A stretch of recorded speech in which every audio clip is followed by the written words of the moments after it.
So let's check out the Wyze app. You open that up, you immediately see what your screen is. If you tap that, you see you can have different clocks, date styles. You can change the font color. You can see it's changing the font color to whatever you want it to be. You can change your background to these, but you can also select more. If you go to more, you can just have like just a pattern, color, solid color, or you can choose a picture from your phone, picture that's your favorite picture, and have that as the background on this. So very cool. The thing about these is they are making use of that AMOLED to have a lot of blackness in them, so they'll burn a little bit less battery than say a solid color would or a picture would, just as an FYI. And then you can go through these different activity, and if you click that, you'll actually see detailed information about your activities, your steps, your calories, your sleep patterns, your heart rate, running, all that is available for you there.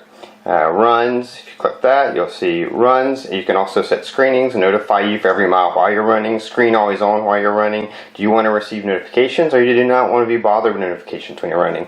So they really get detailed with the way you can customize this. Alarms, you can set alarms. You can also set these alarms on the watch itself, but you can do it in here if you want to. Weather, so you can decide if you want to set location based on where you are automatically. Your temperature units, do you want a daily weather reminder? Heart rate, if you click that, just gives you your heart rate pattern. Also, you can set your periodic detection if you want it to automatically detect and how frequently you want that to happen. Obviously, the more frequently that happens, the more it uses battery. 30 minutes to me is a good amount of time, and it doesn't seem to use much battery at all. If you find, this is just if you want to find your phone. This is settings. If you want to go into settings, and if you click that, it'll give you options. Now I love this, raise to wake, which is where you flick your wrist for the screen to come on. You can set times, specific times you want that to be active. So I don't want that happening by accident while I'm asleep at night, so I have it only happening between 5 a.m. and 8:30 p.m., which is awesome. Show battery level, do you want that on there? I do. Which wrist do you have it on? Slide upward to unlock. You can turn that on or off if you don't want to have to unlock it. Notifications, do you want those on? And this is what's cool, you can, once you turn them on, you can choose which apps you want to notify you or not. So I went into other applications, and that's where I chose like my Nest and different things that I want notifications of when they come through, which is awesome. And then also smart mode, this I love. So in smart mode, you set it so that it will not disturb you. It'll detect when you're asleep and won't send you notifications. So when I'm asleep, it knows, it detects that I'm sleeping, and it doesn't send notifications over. So that's a really cool feature and option that I haven't seen on many other smart bands, and I definitely haven't seen on any inexpensive ones.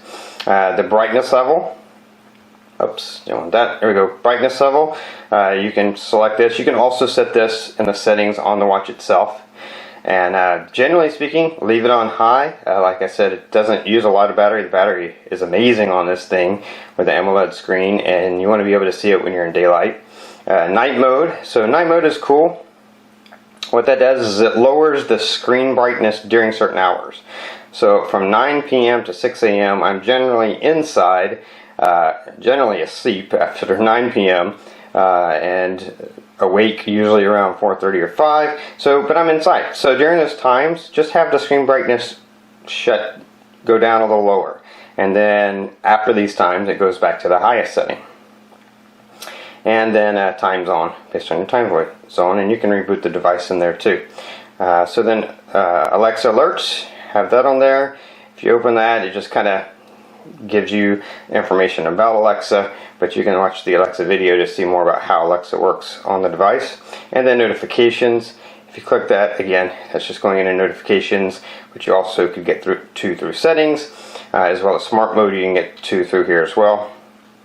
And then plus, if you want to add things that aren't on there now, you can add things functions that are displayed, such as shortcuts. That's only if you have other Wyze brand products, and you can create shortcuts to control those products on this.